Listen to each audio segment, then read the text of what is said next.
Assalamualaikum warahmatullahi wabarakatuh. Selamat datang di materi pemrograman berorientasi objek. Dan di pertemuan kali ini saya akan membahas tentang bagaimana cara untuk menampilkan data dan bagaimana cara untuk memfungsikan menu delete pada pemrograman berorientasi objek. Oke, nah sebelumnya saya sudah membahas di video yang pertama bagaimana cara untuk menyimpan data atau memasukkan data dengan memfungsikan tombol save, tapi data tersebut tidak ditampilkan di menu view atau di tampilan table, hanya tersimpan di bagian database atau di table database. Nah, kali ini kita akan menampilkan view dan kita akan memfungsikan menu delete.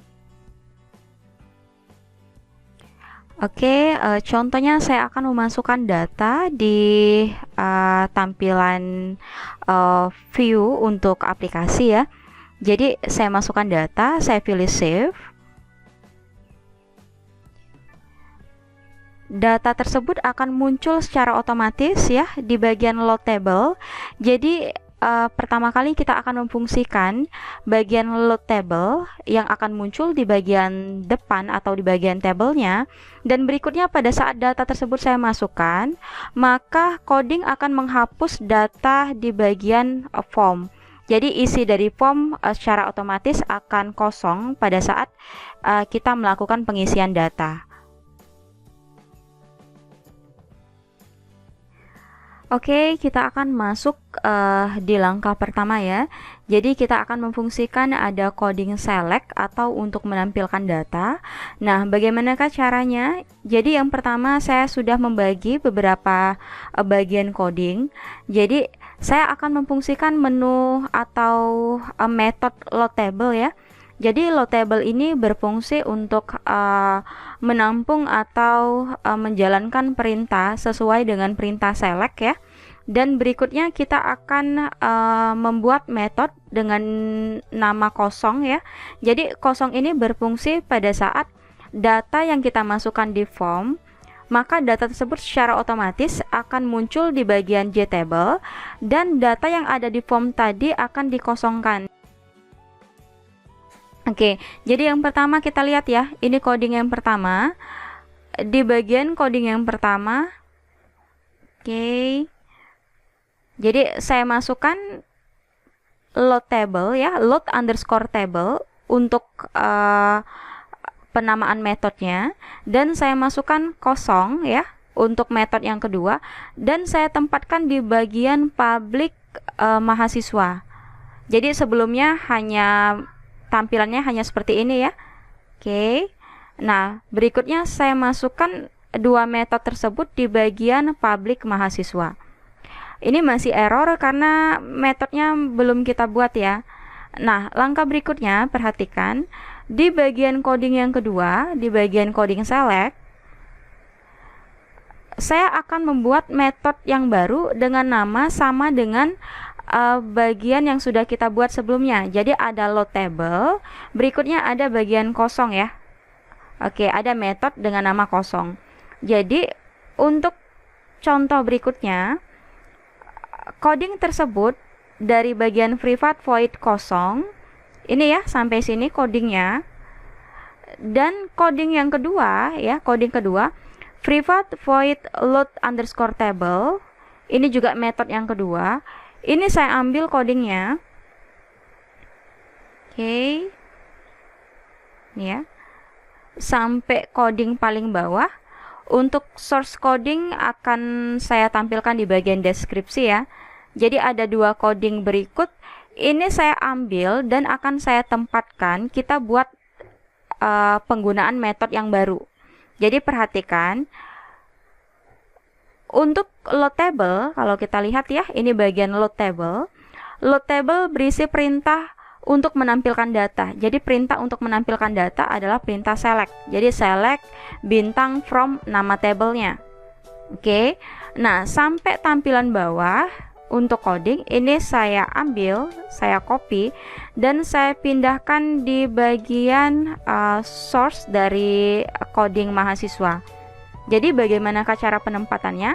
Sebenarnya penempatannya bebas ya. Boleh di bagian bawah atau di bagian yang lain. Hanya saja untuk pembuatan atau penggunaan metode kita harus letakkan di bagian yang baru. Saya paste. Jadi tidak tergantung di kode yang lain ya. Ini kita buat dengan kode yang baru. Jadi saya paste. Ada dua bagian di sini. Yang pertama ada metode dengan nama kosong, yang kedua ada metode dengan nama load_table. Jadi hubungannya ke bagian public mahasiswa yang kita tempatkan bagian atas. Oke ya, ini saya save.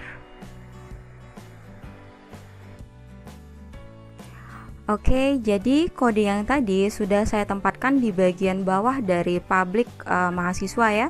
Jadi di luar dari kode public mahasiswa. Nah, saya tempatkan coding yang tadi. Oke.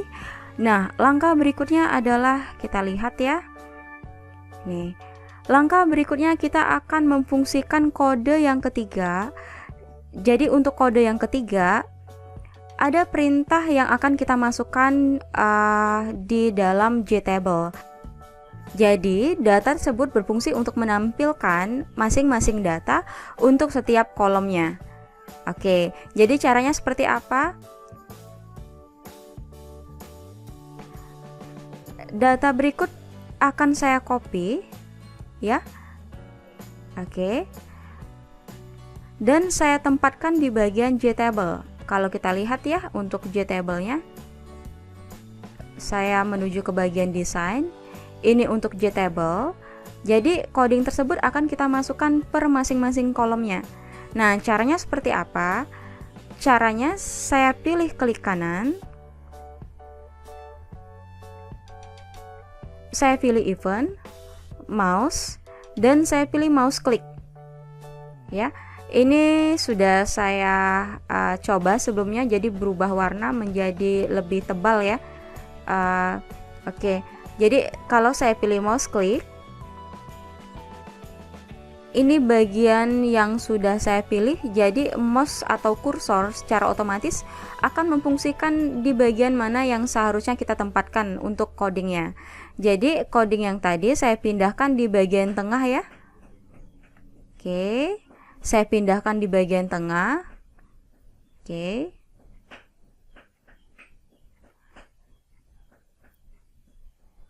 Nah, ini untuk tampilan per masing-masing kolomnya. Oke, nah bagaimana cara untuk mencobanya? Kita tampilkan dulu. Jadi setelah 3 langkah ini selesai, saya ulang lagi ya.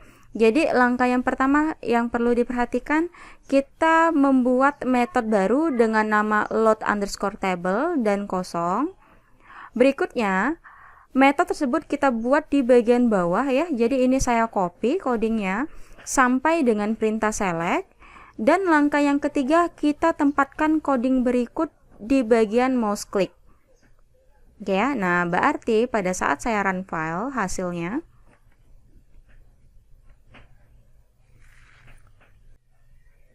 jadi pada saat saya masukkan data, oke, semester, angkatan, ini ya, dan saya pilih save.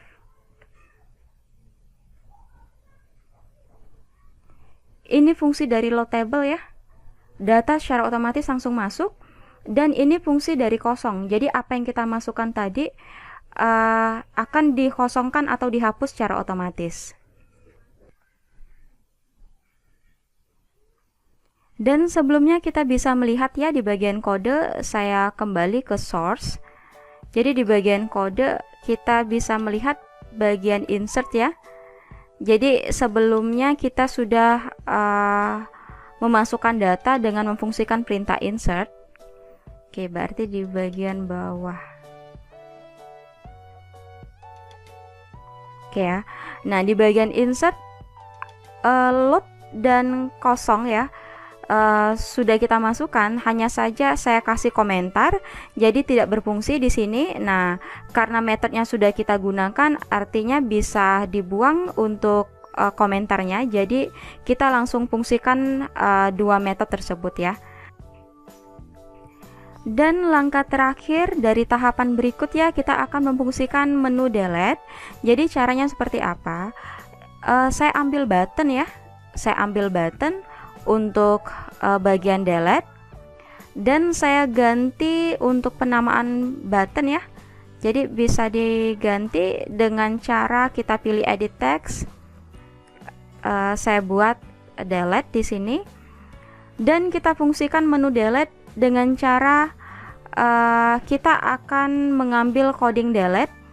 Jadi delete berfungsi untuk menghapus data ya berdasarkan npm yang kita klik.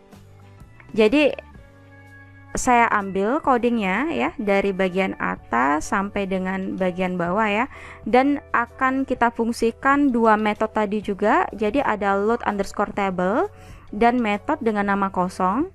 Ini saya copy, lalu saya tempatkan di bagian button delete. Jadi untuk buttonnya saya fungsikan klik kanan, event, action, dan saya pilih action perform. Jadi yang perlu diingat, action perform ini biasanya digunakan untuk tombol atau untuk button, sedangkan ada event dengan nama mouse click itu saya gunakan untuk bagian JTable. Oke ya, saya pilih event action perform. Berarti mouse atau kursor secara otomatis menempatkan di bagian berikut.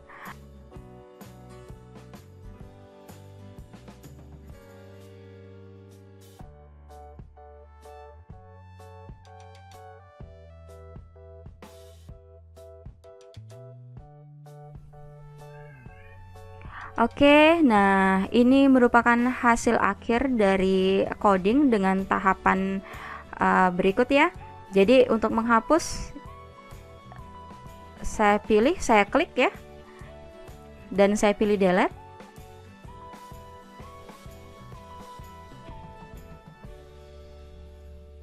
Oke.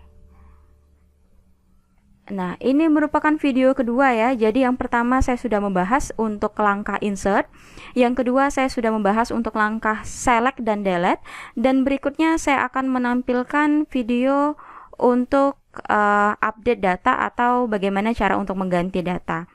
Oke, selamat belajar, selamat mencoba. Wassalamualaikum warahmatullahi wabarakatuh.